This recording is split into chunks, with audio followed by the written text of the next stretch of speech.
So hi guys, welcome back to another story time video. तो after one video मैंने एक भी story time नहीं बनाया।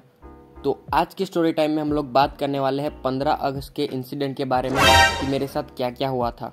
तो मैं पिछले एक वीक से बस इसी दिन के इंतज़ार में था कि कब 15 अगस्त आए और कब हम लोग हमारा तिरंगा लेकर पहाड़ों पर जाए।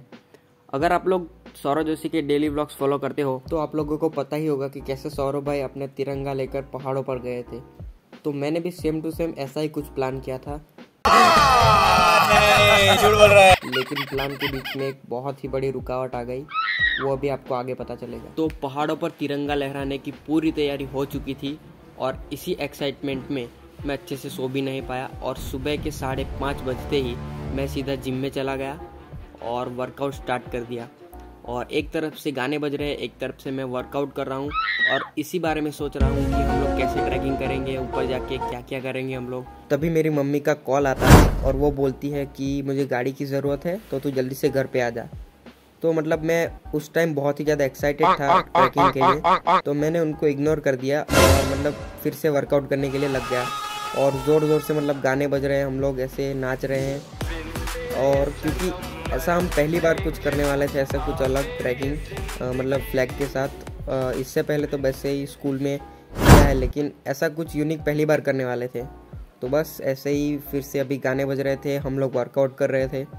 फिर से मम्मी का कॉल आता है और मम्मी कुछ ऐसा बोलती है कि मतलब मैं अंदर से पूरा ब्लैंक हो गया। तो मम्मी ने कुछ ऐसा बोला था कि मेरी जो सिस्टर है वो रोज़ जिस बस से ट्रैवल करती है उस बस का एक्सीडेंट हो गया। तो 2 सेकंड के लिए तो अंदर से मैं एकदम ब्लैंक हो गया कि अभी क्या करूं। और मैंने जिम में भी किसी को नहीं बताया कि ऐसा कुछ हुआ है। तो फिर मैंने चाबियां उठाई और बाहर की तरफ निकल गया। तो मेरा जो जिम पार्टनर है वो मुझसे पूछ रहा था कि तू कहाँ जा रहा है। तो मैं उनको एक्सीडेंट के बारे में तो बता नहीं सकता था कि मतलब क्या हुआ एग्जैक्टली, मुझे भी नहीं पता था। तो मैंने किसी को कुछ नहीं बताया, उनको बोला कि घर से बुलाया है तो अभी जाना पड़ेगा, क्योंकि वो मेरे साथ में आया था। तो मैंने उसको ले लिया।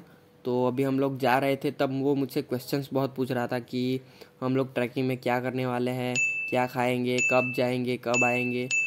तो मुझे मतलब उस टाइम पे कुछ नहीं सूझ रहा था, तो मैंने बस हाँ हाँ हाँ ऐसे किया, क्योंकि उसने बहुत सारे क्वेश्चंस पूछे थे मुझसे, लेकिन मैंने मतलब वो ध्यान में ही नहीं था मेरे। मुझे बस यही दिमाग में था कि मतलब एक्सीडेंट हुआ है तो किसी को कुछ लगा नहीं। तो जैसे तैसे करके मैंने खुद को संभाला और घर पे आ पहुंचा।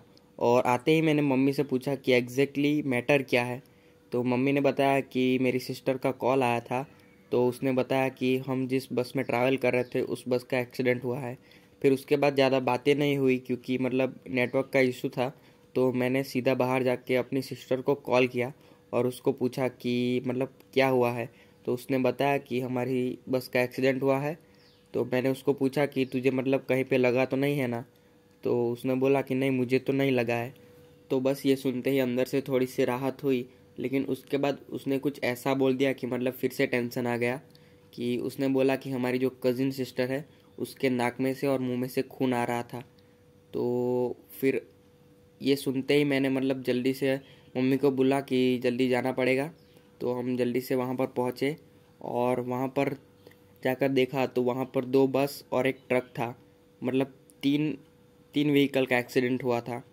एग्जैक्टली मैटर क्या था वहाँ पर कि एक जो एक्सप्रेस बस और ट्रक था उसका रात में एक्सीडेंट हुआ था, और मेरी सिस्टर जिस बस में ट्रैवल कर रही थी उसका एक्सीडेंट अभी 10-15 मिनट पहले ही हुआ था। तो हम लोग जैसे ही वहाँ पर पहुँचे, वहाँ पर बहुत सारी भीड़ जमा हो गई थी, क्योंकि एकदम मेन हाईवे पर ही एक्सीडेंट हुआ था।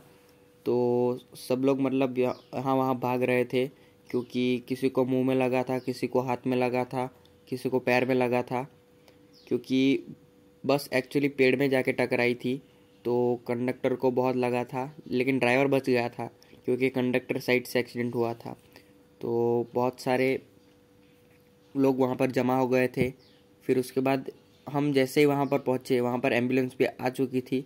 तो हमने जल्दी से उनको मतलब एम्बुलेंस में बिठाया और हॉस्पिटल ले गए। तो इसके बाद सिचुएशन थोड़ी सी कंट्रोल में आई और मतलब हमारा जो प्लान था कि पहाड़ों पे जाकर तिरंगा लहराने का, ये मतलब अभी कैसे करें हम लोग, क्योंकि सुबह सुबह ही ऐसा सब कुछ हो गया था। तो मतलब एक वो माहौल नहीं बनता। तो फिर मैंने सबको कॉल करके मना कर दिया कि अभी नहीं जाना है, किसी और दिन प्रोग्राम बनाएंगे।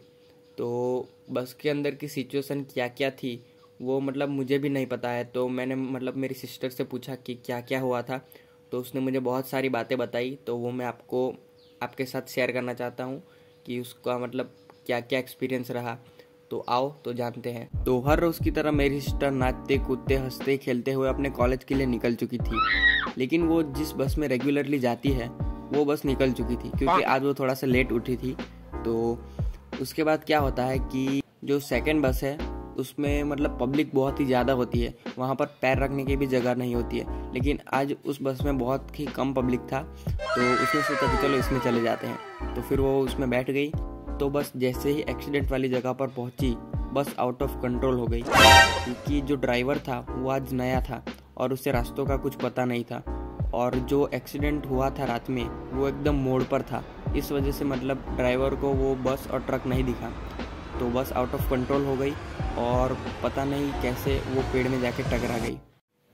तो ये सब इतना अचानक से हुआ कि मतलब कोई अपने आप को बचा नहीं पाया और सीधा मतलब सीट से टकरा गया। तो किसी के मतलब मुंह में लगा, किसी के नाक में लगा, किसी को सिर में लगा और बहुत सारे सबको मतलब चोटें आई। तो मेरी सिस्टर तो बहुत ही लकी थी कि मतलब वो फ़ोन में देख रही थी, तो उसको सिर्फ सिर में थोड़ा सा लगा और इसकी वजह से थोड़ी सी सूजन आई और फिर माहौल एकदम चेंज हो चुका था। तो जैसे ही मेरी सिस्टर को थोड़ा सा होश आया, उसको ऐसा फील हो रहा था कि उसका मतलब पूरा सिर फट चुका है। तो उसने आसपास वालों से पूछा कि मतलब यहाँ से खून निकल रहा है क्या। तो उन्होंने बताया कि नहीं, थोड़ी सी सूजन आ गई है। तो फिर उसे थोड़ी सी शांति हुई और जैसे ही उसने आगे देखा तो कंडक्टर पूरा मतलब अंदर फंस चुका है। तो उसने जैसे तैसे करके कंडक्टर को बाहर निकाला और फिर दूसरे लोगों को देखा तो किसी का मतलब चश्मा खो गया है, तो उसने उसको चश्मा ढूंढ के दिया। फिर मतलब बहुत सारे लोगों को इंजरी हुई थी, तो सबकी हेल्प की। और फिर मतलब वो एकदम इतना घबरा गई थी कि अब क्या करूं। फिर उसने मुझे कॉल किया होगा, लेकिन मैं तो जिम में था। और फिर उसने मम्मी को कॉल किया, तो मम्मी का फ़ोन भी साइलेंट था। तो मम्मी ने पहली बार तो शायद नहीं उठाया था, फिर दूसरी बार में उठाया था। फिर उसके बाद मेरी मम्मी ने मुझे कॉल किया था।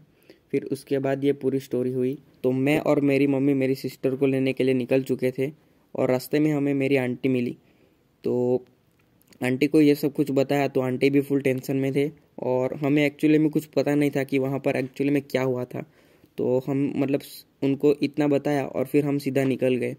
तो आंटी ने मतलब अंकल को कॉल किया होगा क्योंकि हमारे जो अंकल है वो वहीं पर एज अ डॉक्टर है। तो फिर उनको मतलब वो ड्यूटी पर नहीं थे, लेकिन उनने मतलब पता कर लिया कि ऐसा ऐसा सब कुछ है। तो फिर थोड़ा सा मतलब टेंशन कम हुआ। तो हम जब रिटर्न आ रहे थे तब हमने आंटी के घर पे हम लोग रुके और आंटी को ये सब कुछ बताया कि ऐसा ऐसा हुआ था। और तभी मुझे थोड़ी बहुत स्टोरी पता चली थी। तो मतलब मुझे दुख भी हो रहा था, खुशी भी हो रही थी।